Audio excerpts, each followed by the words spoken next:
लेकिन यहाँ पे संकट पैदा हो गया है बिलासपुर में। बिलासपुर पहले तो चारों तरफ से जो है विस्थापित किया गया है और प्रभावित रहा है, चाहे 4 लेन हो, रेलवे हो, या यहाँ पे भाखड़ा डैम बनाया गया हो, या सीमेंट फैक्ट्रियां लगाई गई हो। लेकिन रोजगार के अवसर चारों तरफ को खत्म हो गए और जहां रोजगार शुरू हुआ वहां पहले ही ये रोजगार किसी अन्य कंपनी और बड़ी पूंजीपति कंपनी को दे दिया गया।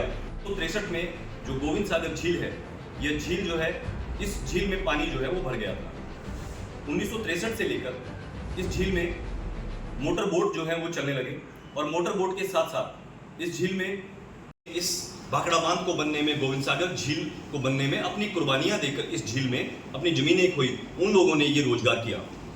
आपको बताना चाहता हूं कि उन लोगों ने जिन्होंने अपनी झील 165 रूट चलते हैं, उन 165 रूट में सबसे अधिकतर जो रूट हैं वो भाखड़ा और भाखड़ा के आगे की तरफ, शैतलाई की तरफ और दूसरे क्षेत्र के लोगों के, वहाँ के स्थानीय लोगों के, प्रभावित लोगों के, जिन्होंने अपनी जमीनें, जिन्होंने बिलासपुर भाखड़ा बांध और गोविंद सागर झील पर बिलासपुर प्रशासन के द्वारा साहसिक गतिविधियों का संचालन जो है ये किया जा रहा है।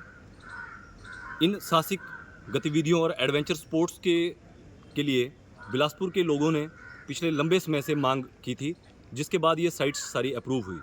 इन साइट्स को अप्रूव होने के बाद यहाँ पर जैसे ही साहसिक गतिविधियों का जो खेलों के लिए यहाँ पे लोगों को और यहाँ के मोटर बोट चालकों को, यहाँ के मछुआरों को, यहाँ के स्थानीय लोगों को पार्टिसिपेट उसमें किया जाना था, लेकिन जिला प्रशासन ने बिल्कुल भी किसी तरीके से लोगों के ऑब्जेक्शंस को नहीं सुना और लोगों को उस मीटिंग से भी बाहर निकाल दिया गया। लोगों से कोई एनओसी नहीं लिए गए। स्थानीय प्रभावित पंचायतों, जो झील के दोनों तरफ प्रभावित पंचायतें हैं, उनसे भी किसी प्रकार की एनओसी नहीं ली गई और ये बाहरी कंपनी को काम जो है ये दे दिया गया।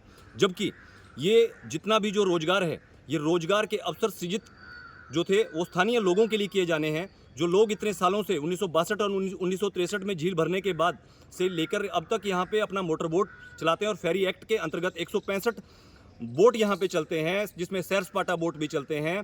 इन सैर सपाटा बोट के लोगों को अपग्रेड किया जाना चाहिए था।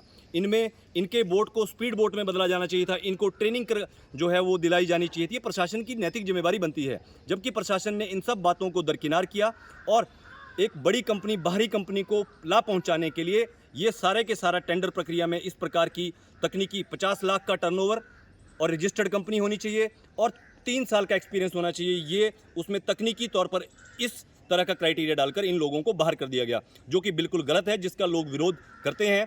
अगर इस टेंडर को रद्द नहीं किया जाता तो जिला प्रशासन के पास, यहाँ पर जिला मुख्यालय पर सभी लोग जो हैं, यहाँ से लेकर भाखड़ा तक जितने भी लोग हैं झील के दोनों तरफ, उनको लामबंद किया जाएगा और यहाँ पर आंदोलन जो है यहाँ पे शुरू किया जाएगा, जो अगले कुछ दिनों का मोहलत, इसमें 15-20 दिनों की मोहलत हम यहाँ पे प्रशासन को देते हैं कि प्रशासन इसमें लोगों को, स्थानीय लोगों को रोजगार उपलब्ध करवाए और स्थानीय लोगों को रोजगार में प्राथमिकता मिले। अगर लोगों के पास पैसा नहीं है तो मुख्यमंत्री योजना, स्वावलंबन योजना, मुद्रा लोन इत्यादि में भी लोग लोन ले सकते हैं। स्पीड बोट और अन्य प्रकार के जितने भी, चाहे क्रूज है, चाहे शिकारा है, ये सब स्थानीय लोग रोजगार के। हिमाचल प्रदेश में कहीं भी ऐसी कोई जगह नहीं है जहाँ बाहरी लोगों को रोजगार मिलता है।